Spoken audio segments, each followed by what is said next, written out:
Oke, kita mulai ya. Assalamualaikum warahmatullahi wabarakatuh. Waalaikumsalam warahmatullahi wabarakatuh. Selamat sore, Bismillahirrahmanirrahim. Di pertemuan kali ini kita melanjutkan materi kita sebelumnya. Di pertemuan kali ini kita akan membahas tentang pemetaan dari logical model ke physical model dan ke database. Ya. Sebelum kita mulai, saya mengingatkan dulu bahwa untuk sesi Zoom ini, saya akan mencatat keaktifan mahasiswa ya. Jadi mahasiswa yang bertanya, kemudian menjawab, meskipun itu benar atau keliru, itu saya akan saya catat ya. Kemudian di akhir semester itu akan direkap ya, dan dikonversi menjadi poin tambahan. Nanti yang sifatnya ini ya bonus ya, bukan yang poin utama. Nah, jadi di sesi Zoom ini silahkan mengumpulkan poin keaktifan sebanyak-banyaknya ya, agar Anda tidak merasa rugi ya kehilangan paket data.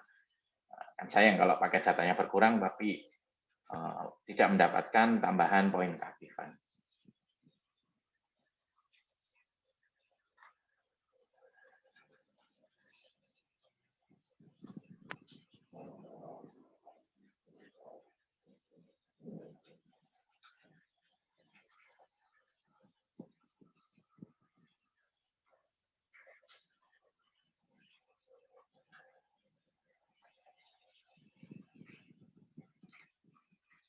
Oke, kita mulai.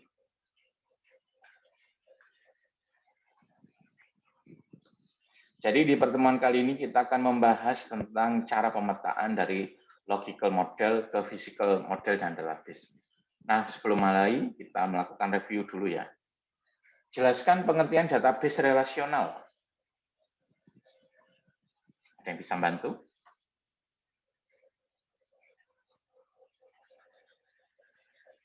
Jelaskan pengertian database relasional. Mungkin saya, Pak. Sebutkan NIM-nya 4 digit terakhir. Ya. Perkenalkan, nama saya Azizur Rahman, NIM 1090, Pak. Berapa? 1090, Pak. 1090. Oke, silakan. Azril ya. Baik. Jadi menurut pengertian saya, basis data relasional, database relasional merupakan basis data yang organisasinya berdasarkan model relasional data. Oke, terima kasih. Ya. Iya, Pak. Sudah? Oke. Iya, Pak. Jadi database relasional ya seperti yang dikatakan teman Anda ya, tapi saya tambah sendiri. Database relasional itu adalah database yang menyimpan datanya itu dalam bentuk tabel-tabel.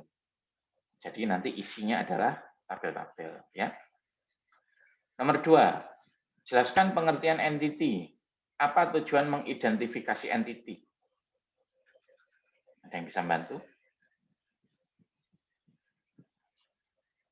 Izin menjawab, Pak. Ya, Gusti ya. Ya, NIM 1025, Pak. Entity adalah 1025. data tentang apa saja yang harus disimpan di database. Tujuan mengidentifikasi. Oke, terima kasih. Tujuannya Ya, apa? tujuannya itu untuk menentukan tabel apa saja yang nanti akan dibuat, Pak. Oke, terima kasih. Benar kata teman Anda ya. Jadi entity itu tentang apa saja, ya, data tentang apa saja yang harus disimpan di database. Ibaratnya kalau karangan itu poin-poinnya apa aja sih, nah, itu entity. Nah nanti entity itu akan dikonversi menjadi tabel, ya, satu entity bisa 1 atau bisa 2 tabel. Oke, kita lanjutkan. Sebutkan 3 hal yang bisa menjadi kandidat entity. Saya, Pak. Saya, Pak. Ya, sebutkan NIM-nya. 1073. 1073. Noviandari ya. Ya. Ya, silakan. Benda nyata, abstrak, dan peristiwa. Ya, benar ya.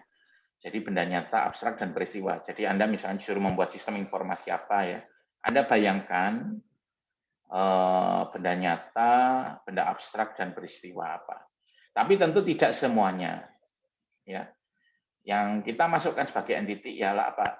Yang berhubungan dengan bisnis proses dan perlu disimpan. Nah, contoh ya, misalnya kita ke perpustakaan. Kita cari benda nyata atau benda abstrak atau peristiwanya apa. Buku jelas. Ini ya, relevan ya, dimasukkan ke database. Nggak mungkin perpustakaan ini nggak nyimpen buku. Ya. Terus apa? Lemari atau rak buku. Kenapa? Kan soalnya buku itu harus disimpan di lemari tertentu dan ada kode-kodenya ya. Nah, lemari kode apa, kemudian disimpan untuk rak apa, kan gitu. Tapi meja nggak usah, nggak ada hubungannya dengan bisnis proses kan. Nah, tapi coba hal lain, misalnya di restoran. Nah, restoran apa? Mungkin pegawai, kasir, menu, meja. Nah, di restoran meja itu harus disimpan. Anda pesen kan untuk meja berapa, ya kan? Terus itu yang terkait dengan yang berhubungan ya. Tapi ada juga yang berhubungan nggak perlu disimpan. Contoh misalnya sistem informasi perpustakaan sekolah ya, kehadiran siswa itu misalnya hanya untuk baca-baca aja, nah itu nggak perlu disimpan kecuali memang pihak sekolahnya minta untuk siswa yang hadir masuk ke perpustakaan direkam. Nah, itu memang menjadi entity. Tapi kalau cukup ngisi buku tamu saja, nah itu nggak usah. Ya, jadi itu relatif ya sifatnya. Peminjaman ya jelas disimpan ya, nggak mungkin lah peminjaman nggak masuk ke database sistem informasi sekolah, sistem informasi perpustakaan sekolah. Jelaskan pengertian atribut. Izin menjawab Pak. Ya, siapa dulu? Satu. Saya 1085 Pak. 1085. Nike. Iya Pak. Atribut ini menurut saya kayak pendeskripsian karakteristik dari entitas Pak. Entitas yang berkaitan. Oke, terima kasih ya. Jadi keterangan tentang entity ya. Nah, yang menjadi atribut itu enggak semuanya ya. Jadi yang menjadi atribut adalah yang relevan. Contoh buku ya, kalau misalnya di sistem informasi perpustakaan sekolah ya judul buku, pengarangnya siapa, ya jenisnya apa, ISBN-nya berapa. Tapi misalnya kalau jumlah halaman gitu, itu nggak ngefek. Harga mungkin nggak relevan untuk sistem informasi perpustakaan sekolah. Ya, jadi untuk atribut pun yang kita simpan apa yang berhubungan dengan bisnis proses dan yang memang perlu disimpan. Jelaskan pengertian relationship. Saya Pak. Jawab Ya, Pak. sebutkan siapa dulu yang pertama? NIM 1001. 1001. Ya, jadi menurut saya relationship itu merupakan hubungan antar dua entity. Oke, terima kasih. Benar ya, relationship itu hubungan antara dua entity. Lanjut, jelaskan cara mengidentifikasi relationship antar entity. Saya izin menjawab Pak. Ya, sebutkan NIM. NIM 1020. Kalau 1020. ya mengidentifikasi relationship itu kalau misal untuk menambah data baru di A membutuhkan catatan di data B, dan untuk menambah data baru di B membutuhkan catatan di A, itu salah satunya harus memenuhi gitu Pak. Oke, terima kasih ya. Jadi benar. Jadi kalau Anda menggunakan pengertian relationship ya, hubungan, itu semuanya itu kayak punya hubungan ya. Membingungkan. Maka Anda ada cara yang lebih mudah menurut saya untuk mengidentifikasi entity, yaitu apa? Jadi bayangkan entity-nya itu menjadi tabel sudah ya. Jadi misalnya di perpustakaan member dengan buku. Wah, seolah-olah ini punya relationship ya. Oh, ini member ini kan pinjam buku ini kan gitu ya. Nah, itu nggak ada relationship-nya. Jadi bayangkan entity-nya itu menjadi tabel. Jadi ada entity member dan entity buku. Ya. Member punya relationship dengan buku kalau salah satu ini terpenuhi. Untuk nambah member baru harus nyatet sesuatu dari buku. Nah, itu kan enggak ya. Jadi untuk untuk nambah member baru harus nyatet dari buku enggak. Jadi kalau ada member baru ya enggak ada sesuatu dari buku yang kita catat ya. Atau sebaliknya, untuk nambah buku baru harus nyatet sesuatu dari member. Itu enggak ada juga. Maka itu enggak ada relationship-nya. Ya. Tapi kalau member dengan penjualan, dengan peminjaman, nah itu pasti. Kalau kita nambah data peminjaman baru, pasti harus nyatet membernya. Dia punya relationship. Oke. Kita lanjut. Jelaskan optionality pada relationship.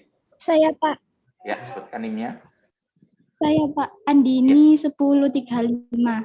Oke, silakan. Optionality relationship adalah menunjukkan haruskah atau tidak harus adanya suatu relasi antara satu entitas dengan entitas lainnya. Oke, terima kasih. Maksudnya ini, Andini. Jadi A dan B itu sudah punya relationship ya.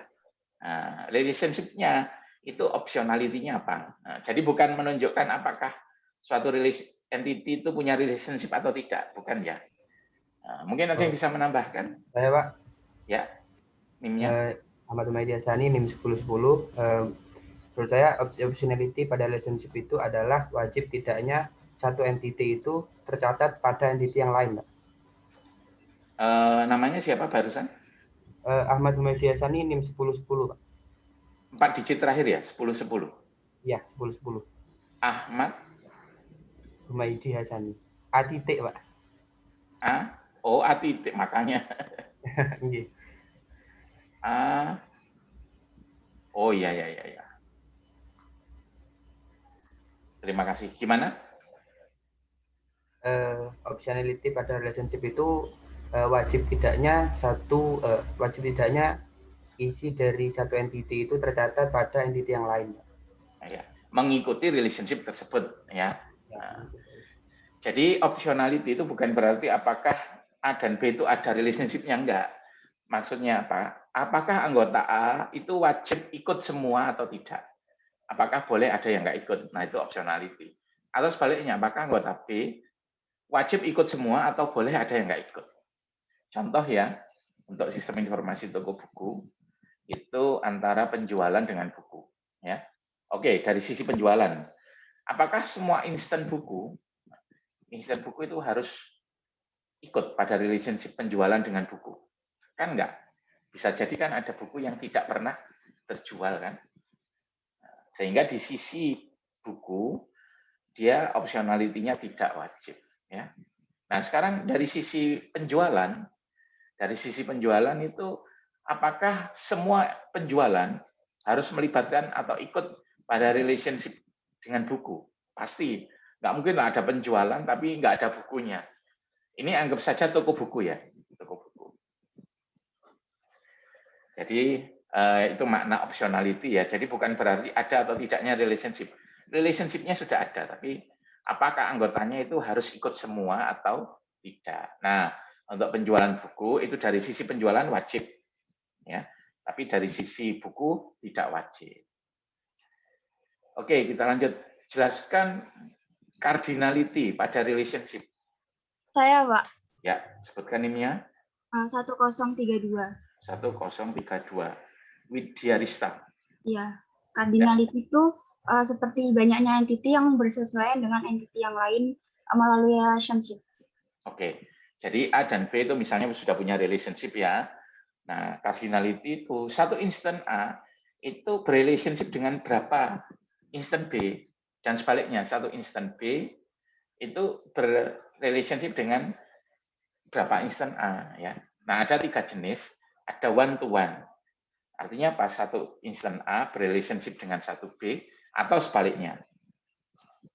Ya. Misalnya apa? Misalnya antara sopir dengan kendaraan. Nah, satu sopir kan satu kendaraan. Satu kendaraan juga satu sopir. Terus ada yang one to many. One to many ini paling sering ya. Contoh apa? Penjualan dengan buku. Antara penjualan dengan pegawai. Relationship-nya siapa yang memproses. Kan ya. Jadi satu penjualan hanya satu pegawai yang proses. Misalnya di Indomaret ya.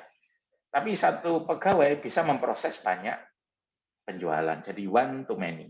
One di sisi pegawai, Many di sisi penjualan. Ya. Kemudian ada juga many to many, ya. Contoh buku dengan peminjaman atau buku dengan penjualan. Satu buku ya bisa muncul di banyak penjualan kan. Beternak lele terjual berkali-kali misalnya. Tapi satu penjualan sebaliknya itu juga bisa banyak buku juga, ya. Sehingga many to many. Nah, untuk many to many itu nanti harus dipecah menjadi one to many. Ya. Oke, jelaskan pengertian unique identifier. Saya, Pak. Sebutkan NIM-nya. NIM 1128. 1128. UID atau dengan Alif, kepanjangan Pak. unique, Pak. Silakan. UID atau unique identifier ini merupakan suatu pembeda antara satu entitas dengan satu entitas lainnya. Jadi kenapa dibilang UID? Karena isinya tuh tidak boleh sama dengan yang lainnya agar bisa mempermudah dalam memproses data. Jadi identifier ini sering digunakan primary key dalam sebuah tabel. Oke, terima kasih. Mungkin kurang tepat ya. Mungkin ada yang bisa membantu? Saya mau coba, Pak. Gusti ya. Ya, Silakan. NIM 1025, Pak. Menurut 10, saya 25. unique identifier itu suatu atribut entity yang digunakan untuk menunjuk satu instance secara tepat. Oke, terima kasih. Ya, benar ya. Jadi bukan untuk membedakan satu entity dengan entity lain, tapi yang bisa digunakan untuk membedakan satu instan dengan instan lain ya di satu entity. Jadi kita bisa menggunakan UID ini untuk menunjuk satu atribut secara tepat. Satu instan secara tepat ya. Contoh misalnya untuk sistem informasi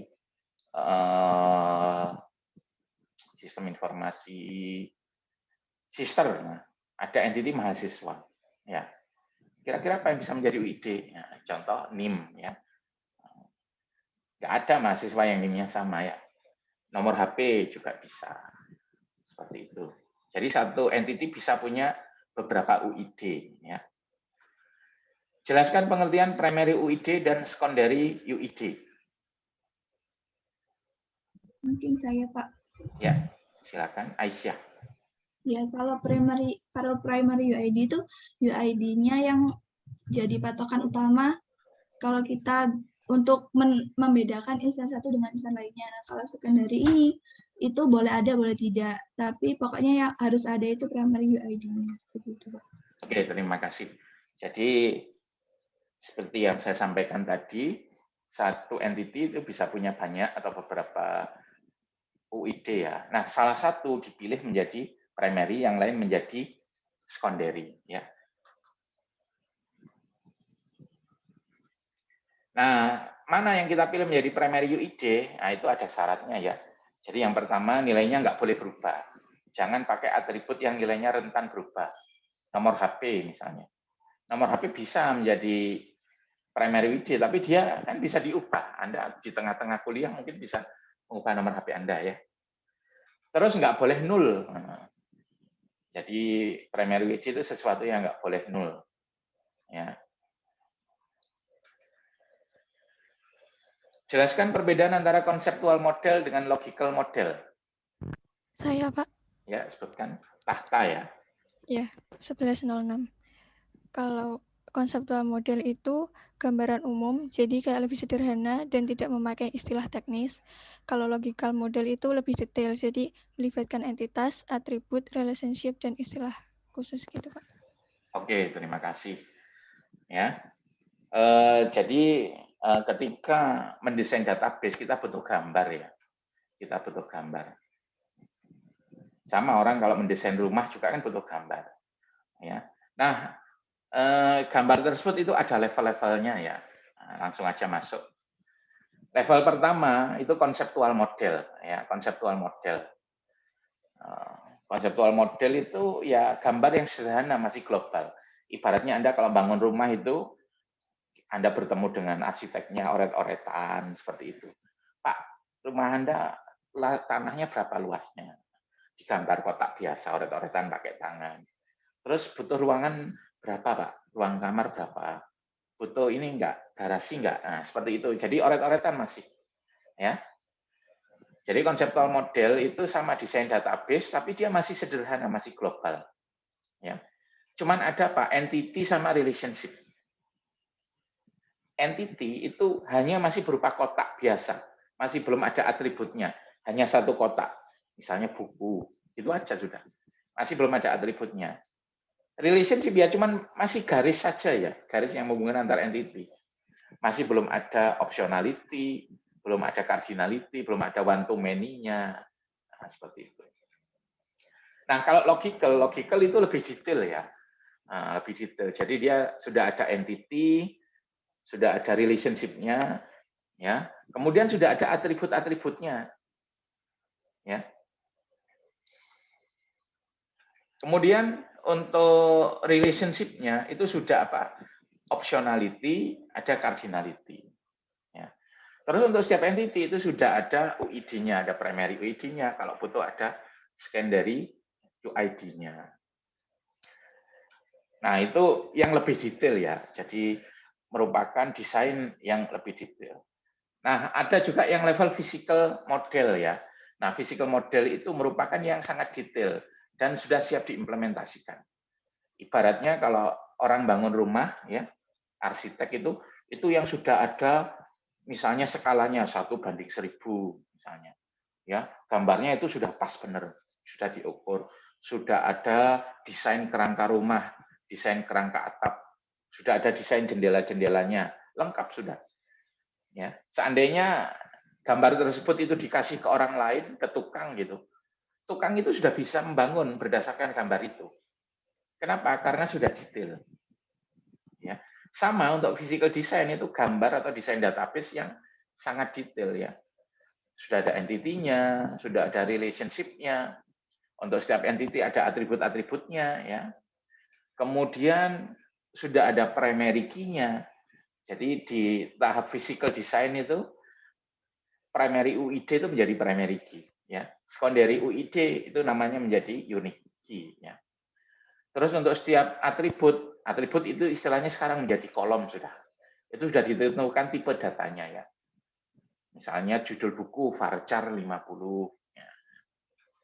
Jadi di physical itu sudah detail ya. Kemudian untuk relationship ya itu sudah ada primary key, ada foreign key-nya. Seperti itu. Ya. Terus sudah ada cardinality, sudah ada optionality-nya.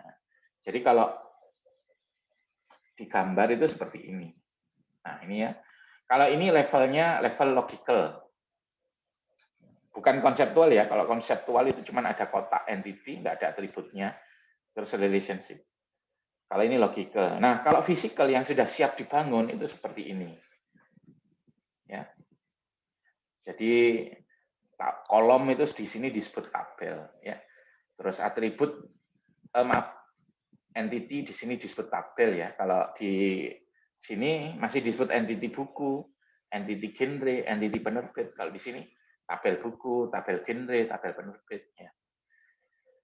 Terus kalau di sini atribut itu disebut di sini namanya atribut ya.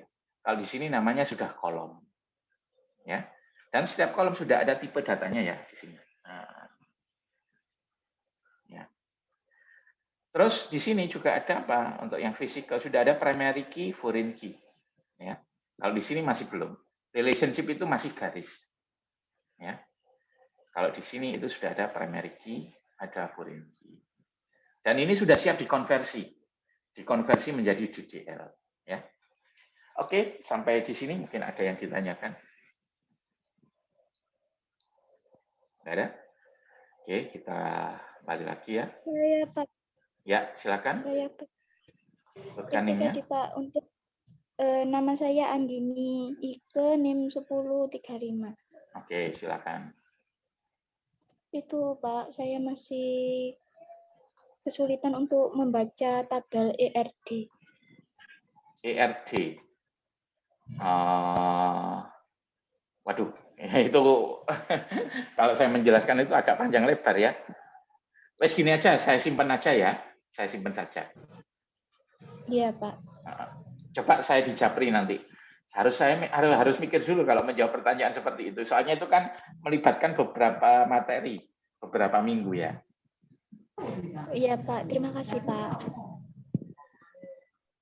Nah ini perbedaannya ya. Jadi ketika masih di logical namanya entity, ketika di physical design tabel ya. Kemudian instant di logical, di physical menjadi baris ya. Atribut menjadi kolom. Primary UID menjadi primary key, secondary UID menjadi unique key ya. Relationship itu menjadi apa? Foreign key ya. Nah, jadi ini hubungannya ya antara ini masih di logical design ya. Jadi disebut entity. Misalnya kita punya entity driver. Satu driver ya satu instant. Ya. Kemudian tiap instant ada atributnya, ada atribut value. Nah, ketika di apa namanya? Di physical, nah itu sudah menjadi tabel. Tabel ada kolom-kolomnya, jadi atribut itu nanti menjadi kolom. Ya. Kemudian satu baris itu menjadi apa? Satu instant menjadi satu baris. Ya. Jadi entity pada ERD yang level conceptual design itu menjadi tabel di database ya. Atribut dikonversi menjadi kolom, instant dikonversi menjadi baris data. Nah, ketika sudah sampai di physical design ya, di physical design itu setiap kolom harus punya tipe data. Ya. Jadi misalnya untuk driver ya, nah, driver di sini ID itu mungkin tipenya adalah numerik. Nama itu varchar 50 misalnya. Nomor HP misalnya varchar 15. Harus sudah ada tipe datanya. Ya.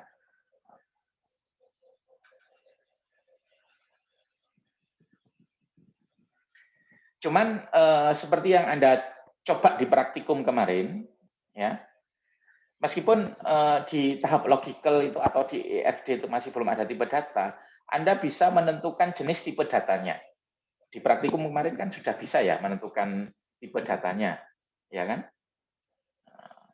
Jadi nanti ketika mengkonversi dari logical design atau ERD ke physical design itu bisa langsung ya menggunakan bantuan Oracle Data Modeler seperti itu. Jadi setiap kolom itu harus punya tipe data dan data pada kolom tersebut harus cocok dengan tipe data. Itu namanya kolom integrity ya. Nah, seperti itu. Jadi kita di tahap physical sudah harus menentukan, tapi prosesnya kita lakukan kalau pakai bantuan Oracle Data Modeler itu di tahap ini ya, di tahap logical design. Ya. Kemudian primary key ya. Primary key itu kalau di tahap logical data model itu namanya primary UID. Nah, kalau di physical itu namanya apa? Primary key. Kemudian secondary key di tahap logical data model itu namanya unique key ya. Secondary unique identifier. Di tabel itu namanya unique key ya. Apa itu primary key? Primary key itu kolom atau sekumpulan kolom yang nilainya unik. Unik itu artinya apa? Pada tabel tersebut nggak boleh ada yang sama. Ya, misalnya tabel mahasiswa, NIM. Nah, NIM nggak boleh ada yang sama kan? Mahasiswa. Terus digunakan untuk mengidentifikasi baris. Kalau unique key itu kolom atau sekumpulan kolom yang bernilai unik saja. Ya.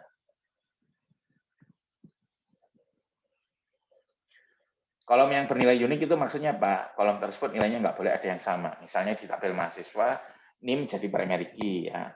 Nomor HP itu kan juga unik. Ya. Itu menjadi unique key. Ya, alamat email unique key. Nah, kriteria primary key itu nilainya unik, ya itu wajib. Tidak boleh kosong. Jadi untuk NIM itu nggak boleh nol ya. Ada nggak mahasiswa yang nggak punya NIM? Kan nggak ada ya. Terus nilainya tidak boleh diubah. Pak, saya mau ganti NIM saya, Pak. Karena NIM saya paling kecil sendiri, Pak. Saya mau NIM saya yang paling awal. Nggak boleh ya. Jadi primary key itu ambil kolom yang nilainya tidak boleh diubah. Nah, kalau HP, nomor HP, meskipun dia unik, tapi kan bisa berubah. Anda di tengah-tengah kartunya hilang, ganti nomor. Nah, nggak boleh jadi primary key. Ya, dia cukup unik saja ya. Disarankan merupakan kolom yang nilainya tidak memiliki makna atau artificial UID. Jadi misalnya untuk mahasiswa itu ada yang NIM, kemudian nomor HP, ada email. Nah, untuk NIM, nomor HP, email itu kan sebenarnya ada maknanya. Ya. Contoh untuk NIM, Anda tahu fakultasnya enggak? Kan bisa ya. Artinya NIM itu ada artinya. Nah, jadi disarankan ya dari ahli database sebagai primary key itu tambahkan saja satu kolom yang nggak punya makna. Biasanya bilangan aja 1, 2, 3. Nah itu namanya apa? Auto increment. Nah itulah yang disarankan sebagai primary key. Ya. Primary key atau artificial UID di Postgre itu diimplementasikan sebagai tipe data serial. Jadi ada tipe data namanya serial. Ya. Oke, sampai di sini ada yang ditanyakan? Contoh, nah ini ya. Ini sudah dalam bentuk tabel ya. Ada isinya.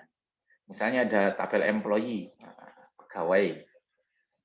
Kira-kira apa yang bisa menjadi primary key? Employee ID. Ya. Kemudian akun bank ya. Jadi satu bank bisa punya beberapa cabang. Di tiap cabang bisa menerbitkan rekening ya. Nah, nomor rekening di tiap cabang itu nggak boleh ada yang sama. Tapi dengan cabang lain boleh. Misalnya BRI yang dekat alun-alun punya nomor rekening nomor 1000. Terus BRI UNED itu juga punya nomor rekening 1000. Itu nggak apa-apa. Nah, sekarang untuk tabel rekening untuk seluruh BRI. Apa kira-kira primary key-nya? Kalau nomor rekening saja kan nggak bisa. Ya kan? Tapi kalau misalnya gabungan nomor cabang dan nomor rekening, nah itu boleh.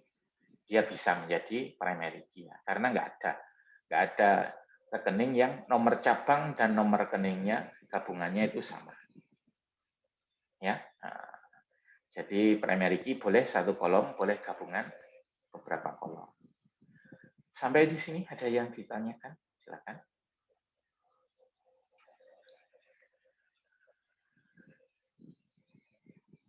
Nah, satu tabel itu bisa punya beberapa kolom yang layak menjadi primary key ya. Tapi kita ambil satu. Satu saja menjadi primary key, yang lainnya menjadi unique key. Jadi unique key itu kolom yang nilainya unik, nggak boleh ada yang sama, tetapi dia bukan primary key. Ya. Oke, untuk membahas tentang tabel sudah. Untuk tabel ada yang ditanyakan? Nah, sekarang kita masuk relationship ya. Relationship. Jadi di ERD bagian logical antara satu entity dengan entity lain itu bisa punya relationship. Ya. Terus cara untuk mengidentifikasi relationship tadi sudah dijawab oleh teman Anda. Ya, bayangkan sudah menjadi tabel, bayangkan saja. Tapi entity itu bukan tabelnya. Kalau Anda nambah data baru di tabel A, perlu nyatet sesuatu dari tabel B. Ya. Kalau Anda nambah tabel atau kalau Anda nambah data baru di B, perlu nyatet sesuatu dari A. Nah, itu punya relationship. Contohnya misalnya penjualan dengan buku. Ya. Anda nambah buku baru, nggak perlu nyatet sesuatu dari penjualan kan. Tapi kalau Anda nambah penjualan baru, pasti nyatet dari buku. Kenapa? Ya nggak mungkin lah jualan, tapi barang yang dijual nggak dicatat kan gitu. Artinya buku dengan penjualan itu punya relationship ya. Nah, kalau di tahap ERD atau logical itu relationship itu cuma ditulis dalam bentuk garis saja. Ya. Tadi kan saya memberi petunjuk apa? Kalau nambah buku baru, maaf untuk penjualan ya. Untuk kalau menambah penjualan baru harus nulis bukunya. Nah itu nulis kalau dalam tahap relay ini, dalam tahap logical itu masih garis saja, nggak benar-benar ditulis ya bukunya.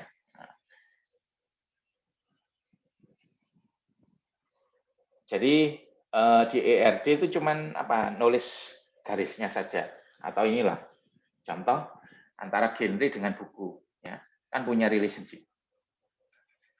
Karena kita kalau nambah buku baru harus nulis genrenya. Nah tapi di sini nggak benar-benar ditulis. Anda lihat kan nggak ada loh di buku itu.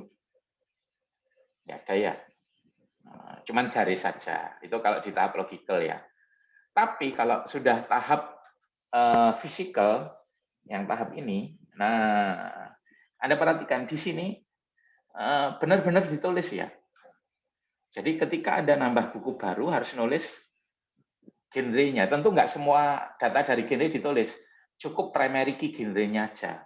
Ya ini foreign key dia, genre ID. Jadi kita tahu buku ini ID-nya apa, genre ID-nya apa. Nah ini Anda lihat di kolom ini ya, di kolom genre ID di buku. Nah, itu namanya foreign key ya. Foreign key. Jadi di tahap physical design ya, relationship itu memang ditulis atau diwujudkan dalam bentuk foreign key. Foreign key itu kolom atau sekumpulan kolom di sebuah tabel yang nilainya merujuk primary key tabel yang lain. Ya. Jadi kalau Anda nambah buku baru kan harus nulis genrenya. Anda tambahkan satu kolom di buku itu, misalnya genre ID. Nah, Anda tulis genre ID-nya, misalnya buku A, genre ID-nya apa. Nah, itu untuk mengimplementasikan relationship. Ya. Terus harus diperhatikan bahwa foreign key itu selalu ada di bagian many. Jadi kalau ada one to many relationship ya, maka foreign key itu ada di bagian many. Ya. Jadi kolom foreign key terdapat di many, ngambil atau merujuk data dari bagian one. Ya. Contoh, employee dengan departemen, ya punya relationship ya. Nah sekarang kita nambah employee baru atau pegawai baru. Departemen itu bukan departemen pemerintahan, departemen itu bagian ya, misalnya bagian keuangan, bagian kepegawaian, nah, seperti itu, bagian penjualan. Nah, departemen dengan employee itu kan punya relationship ya, one to many. One itu departemen, many-nya employee. Ya kan? Satu departemen banyak employee, satu employee hanya satu departemen. Nah, sekarang kita nambah employee baru. Kita kan harus nyatet departemennya kan ya. Nah, karena itu di employee, di sini kan yang many-nya kan employee. Di tabel employee itu harus ada kolom foreign key. Ya, foreign key yang merujuk ke departemen. Contoh ya, misalnya employee nomor 200, Jennifer Wallen. Nah, Jennifer Wallen itu kerja di mana? Bisa dilihat, dia kerja di Departemen ID 10. Nah, kalau kita ingin tahu Departemen ID 10 itu departemen apa, nah bisa kita cek di tabel departemen, ya 10, administrasi. Jadi selalu foreign key itu muncul di tabel yang many. Ya, di sini kan departemen dengan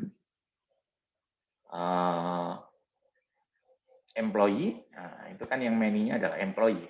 Jadi di employee kita tambahkan satu kolom. Ya, sampai di sini ada yang ditanyakan? Silakan. Izin bertanya, Bapak. Lili, ya silakan. Lalu misal kalau ada kasus many to many itu kan perlu penanganan khusus ya, Pak. Lalu Ya. foreign key-nya itu bagaimana, Bapak? Foreign key-nya bagaimana?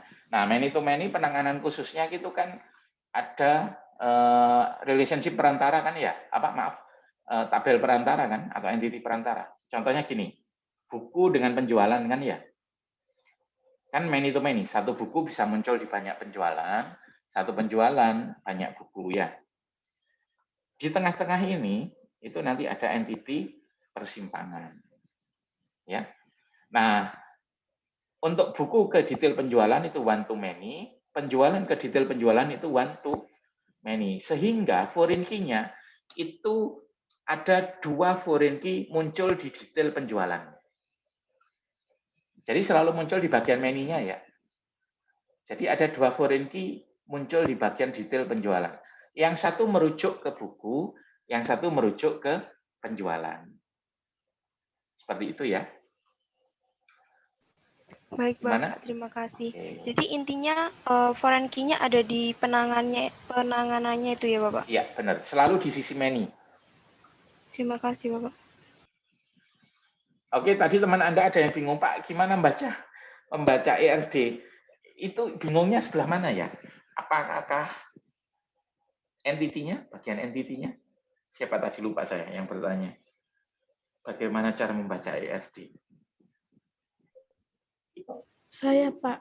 Nah, bingungnya bagian apa? Saya itu bagian untuk bagian arah garisnya, Pak. Arah garisnya. Maksudnya apa yang ini, yang ada growth ini, yang apa kayak ceker ayam ini? Apa seperti itu? Iya, ya itu. Ya, seperti itu, Pak. Oh, itu maksudnya gini, hampir semua garis, itu yang setiap garis yang Anda perhatikan, yang satu sudut itu nggak ada ceker ayamnya, yang sudut yang lain, yang ujung yang lain itu ada ceker ayamnya. Ya. Nah, yang nggak ada ceker ayamnya itu bagian yang one ya. Yang one, yang ada ceker ayamnya itu bagian yang many. Maksudnya apa? Satu pegawai, di entity pegawai, itu bisa memproses banyak penjualan. Di Indomaret misalnya. Satu pegawai kan bisa memproses banyak transaksi kan? Nah, tapi kalau dilihat dari sisi yang ada ceker ayamnya, satu penjualan hanya bisa diproses oleh satu pegawai. Nah, itu maknanya. Ya, kan nggak ada kan satu transaksi nota Anda di Indomaret terus pegawai yang memproses Budi, Joni kan nggak ada. Kan hanya satu. Ya. Nah, misalnya gini, kita lihat penerbit dengan buku ya, penerbit dengan buku. Yang sisi one itu kan penerbit, yang sisi many itu yang ada cekernya, buku ya. Nah, artinya satu penerbit di sini menerbitkan banyak buku. Tapi satu buku kalau dibaca dari sisi many-nya, satu buku hanya satu penerbit. Nah, coba Anda baca di garis-garis yang lain. Maknanya itu seperti itu. Gimana, Lili? Baik, Pak. Terima kasih atas penjelasannya. Oke, kita lanjutkan ya. Nah, itu kalau level ERD ya. Nah, sekarang kita coba melihat bagaimana tabel yang sudah diisi. Ya. Nah, ini misalnya contoh genre dengan buku ya. Genre dengan buku. Buku itu nyimpen data tentang buku. Ya. Genre itu nyimpen data tentang genre atau jenis. Ya. Nah, buku dan genre punya relationship ya. Kalau Anda lihat di sini. Nah, buku dan genre kan ada relationship-nya. Yang one itu genre, yang many itu buku. Ya. Kenapa punya relationship? Kalau nambah genre baru, itu nggak perlu nyatet buku. Tapi kalau Anda nambah buku baru, harus nyatet genre-nya kan ini. Ya. Nah, pencatatan genre dilakukan apa di mana? Di bagian many ya. Jadi di sini kan genre one. Ya kan? Buku many. Maka foreign key itu muncul di many. Jadi kita nambahkan satu kolom baru selain yang ada di sini. Di sini kan cuma ISBN, judul, edisi, ringkasan harga. Ya, ISBN ada, judul ada, edisi, ringkasan harga itu ada. Nah, kita nambahkan satu kolom baru foreign key yang merujuk ke genre. Ya. Jadi genre ID yang di buku itu foreign key ya. Dia merujuk ke primary key-nya genre. Nah, jadi foreign key itu selalu muncul di bagian many. Contoh kita mau nambahkan buku baru, Duniaku Indah. Kita isi primary key-nya 212, judulnya ini, edisi 1, ringkasannya ini, harganya 20.000. Nah, genre-nya genre apa dia? Dia kan genre anak-anak. Tuliskan aja, satu itu kan merujuk ke genre satu di sini, di anak-anak. Nah, seperti itu ya. Terus misalnya Aku Sayang Ibu, 113 ISBN-nya, judulnya Aku Sayang Ibu edisi 2, ringkasannya ini, harganya 25.000. Nah, genre ID-nya 1, artinya dia genre anak-anak. Ya. Nah, itu kalau membayangkan isi tabelnya ya. Sampai di sini mungkin ada yang kurang paham bagaimana cara ngisi tabel, foreign key, primary key. Silakan ditanyakan. One to many. Buku dan genre itu punya relationship. Jadi kalau kita nambah genre baru, nggak usah. Nah ini ya. Buku genre itu relationship-nya one to many ya. One-nya di sisi genre, many-nya di sisi buku ya. Satu genre itu ada banyak buku di sini. Tapi satu buku hanya satu genre. Jadi foreign key selalu ada di tabel many ya. Genre ID foreign key itu ada di buku. Merujuk ke key yang ada di one. Ya. Kalau nambah buku baru, genre ID-nya harus ada di daftar genre di tabel genre ya. Kalau di sini Anda menambahkan buku baru genre ID-nya 4 gitu, ditolak oleh sistem. Karena Pak 4 itu nggak ada kan di genre ini. Ya. Oke, sampai di sini ada yang tanyakan? Ya, ya. Nah, ini contoh entity persimpangan ya. Yang awalnya many to many itu. Contoh penjualan dengan buku ya. Kalau penjualan dengan buku itu kan nanti dipecah menjadi ada entity persimpangannya ya. Detail penjualan, entity persimpangannya itu detail penjualan. Jadi di sini kalau gambar, nah ini ya. Nah, di sini ya. Nah, Anda ingat bahwa foreign key itu selalu muncul di bagian menu ya. Jadi buku detail penjualan, maka foreign key yang merujuk ke buku itu harus ada di detail penjualan. Ya, karena one to many kan.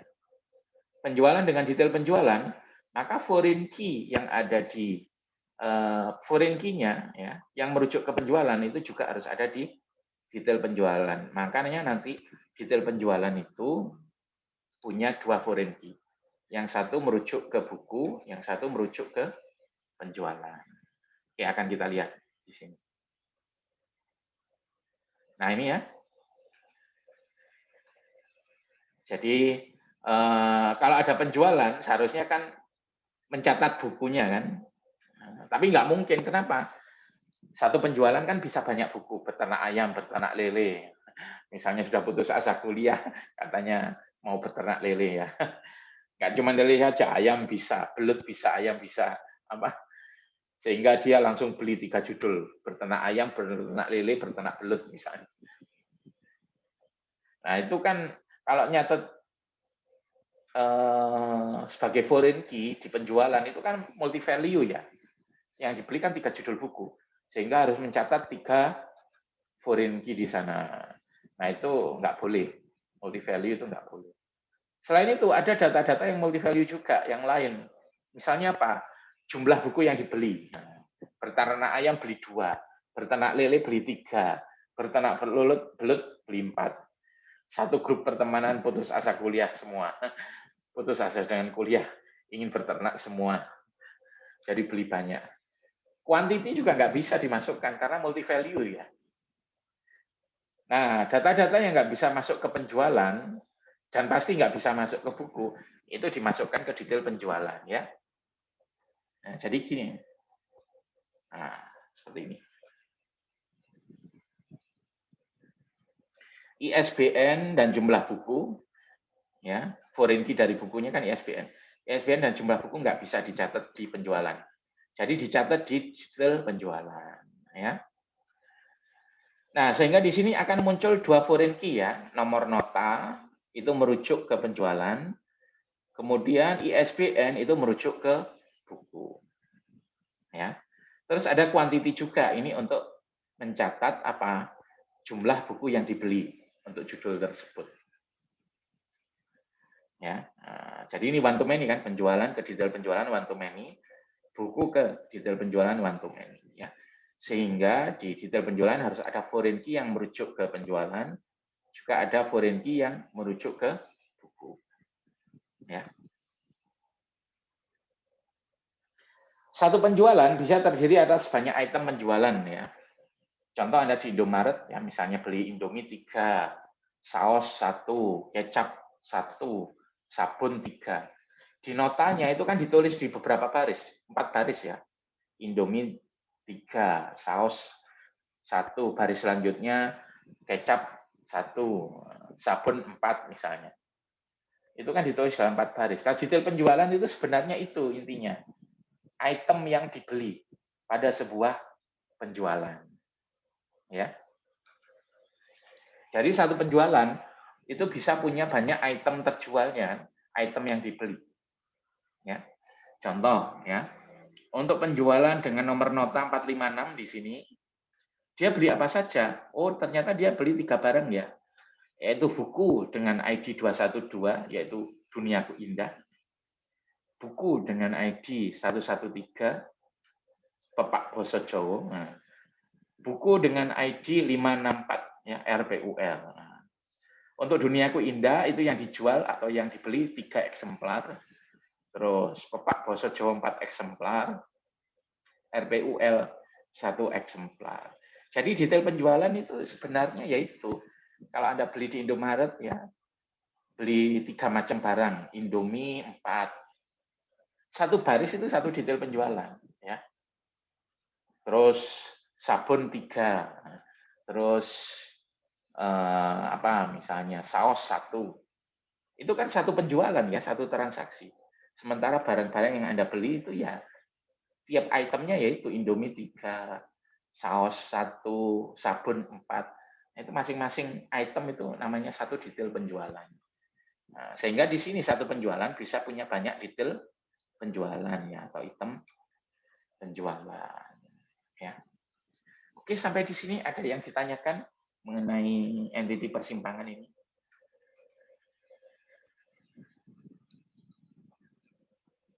Nah, kalau Anda menambahkan satu detail penjualan, maka penjualannya juga sudah harus masuk di penjualan ya. Contoh misalnya, Anda menambahkan 456212 sebanyak 3. Nah, 456 itu sudah harus ada di sini penjualannya. Terus buku dengan ID 212 itu harus ada. Anda mendapatkan data di sini di detail penjualan baris kedua 4561134. Maka penjualan dengan nomor nota 456 sudah harus ada. Dengan buku dengan ISBN 113 juga sudah harus ada. Kalau nggak ada ya nggak bisa. Gitu ya.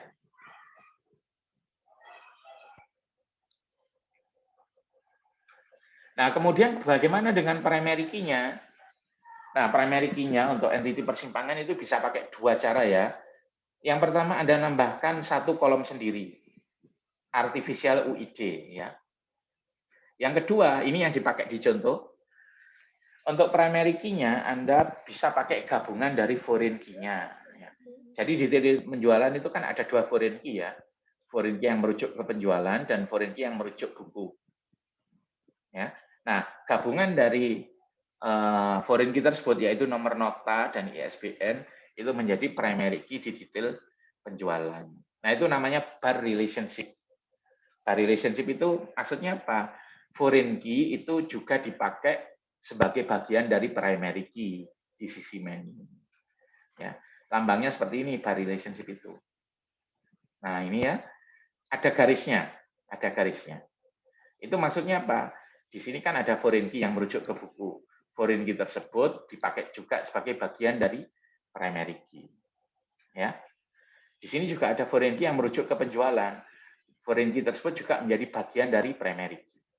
Anda perhatikan di sini untuk pegawai dengan penjualan itu kan tidak bar relationship ya, nggak ada.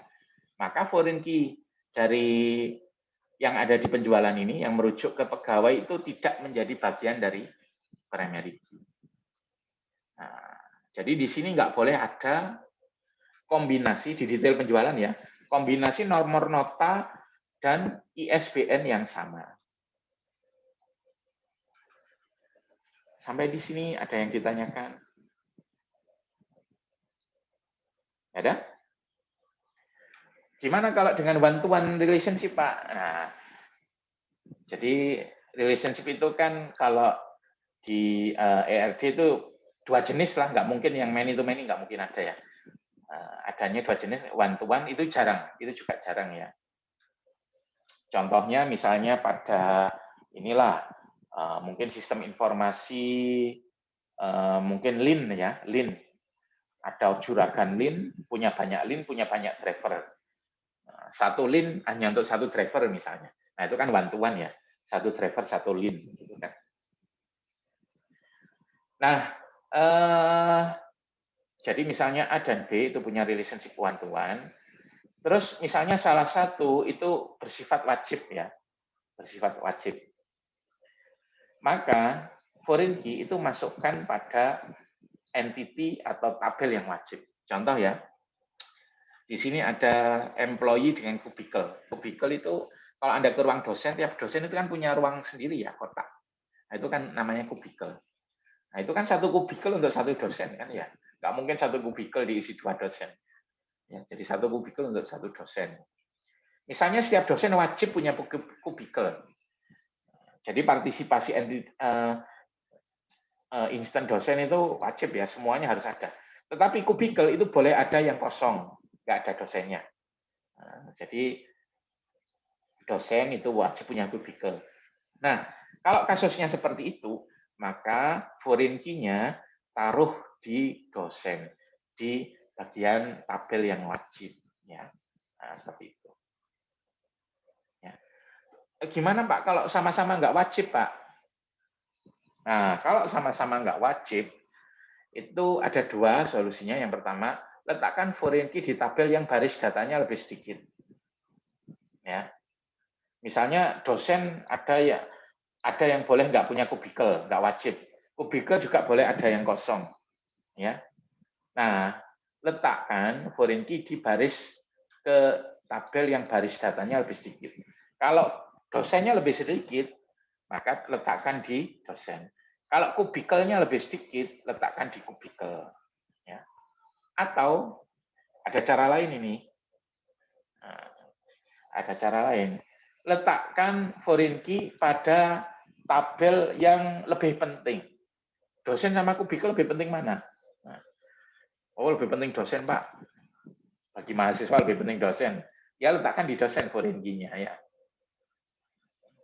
Atau dosen dengan kubikel lebih penting mana? Ada yang bilang, oh lebih penting kubikelnya Pak, saya nggak suka dosennya, misalnya seperti itu.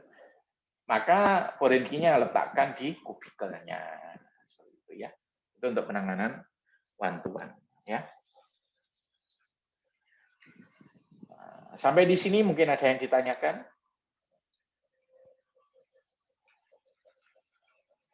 Nggak ada? Nah, jadi untuk database itu kan terdiri atas tabel-tabel. Ada batasan-batasan atau aturan main yang harus dipatuhi ya. Yang pertama, entity integrity. Ya. Jadi, constraint atau batasan, ada yang jenisnya entity integrity. Jadi, setiap tabel harus punya primary key. Ya. Primary key itu harus unik nilainya. Dan nggak boleh nol. Ya. Atau bagiannya nggak boleh ada yang nol. Ya. Kemudian ada yang namanya referential integrity. Nah, ini hubungannya dengan foreign key primary key ya. Kalau Anda menuliskan satu foreign key, maka di tabel yang bagian one itu harus ada. Itu namanya referential integrity ya. Jadi misalnya gini, Anda menambahkan satu buku, terus genre ID-nya misalnya 10, itu nggak boleh. Karena apa? Karena di genre itu nggak ada yang ID-nya 10. Ya. Bolehnya apa? 1, 2, atau 3. Itu maksudnya referential integrity. Kalau Anda menuliskan foreign key, maka nilai tersebut harus ada di tabel yang diacu. Nah, itu referential integrity. Terus ada kolom integrity ya. Nah, setiap kolom itu punya tipe data tertentu dan nilainya harus sesuai. Ya. Contoh harga, tipe datanya money. Nah, maka Anda ini harus apa namanya mengisikan nilai yang sesuai. Ya. Misalnya harganya di set ya, itu bisa pakai constraint check ya. Misalnya maksimal 1 juta. Nah, Anda kalau nyentrikan 2 juta ditolak oleh sistem. Nah, itu namanya kolom integrity ya. Terus ada user defined integrity ya. User defined integrity itu apa? Data yang ada di kolom, yang ada di tabel harus sesuai dengan business rule perusahaan, organisasi. Contoh ya, misalnya untuk sistem informasi perbankan, ya, kita nyatat penarikan dana dari ATM. Nah, dari ATM itu misalnya ATM tersebut pecahannya 100.000. Ternyata ada transaksi penarikan kok 250.000. Nah, bagaimana mungkin? Nah, nggak boleh. Ya, itu harus ditolak kalau ada seperti itu. Ini ATM-nya pecahnya 100.000 kok nariknya 250.000. Nah, seperti itu. Oke, sampai di sini mungkin ada yang ditanyakan.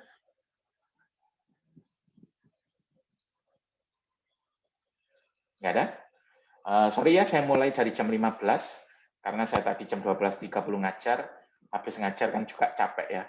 Kalau misalnya langsung sambung gitu mungkin nggak konsen karena capek. Jadi kita mulai jam 15, dan insya Allah sudah selesai sebelum jam mata kuliah selanjutnya. Jangan lupa nanti jam 19 ya, pengganti kuliah yang kemarin ya. Kita akhiri. Assalamualaikum warahmatullahi wabarakatuh. Waalaikumsalam. Waalaikumsalam warahmatullahi wabarakatuh. Terima kasih, Pak. Terima kasih, Pak. Terima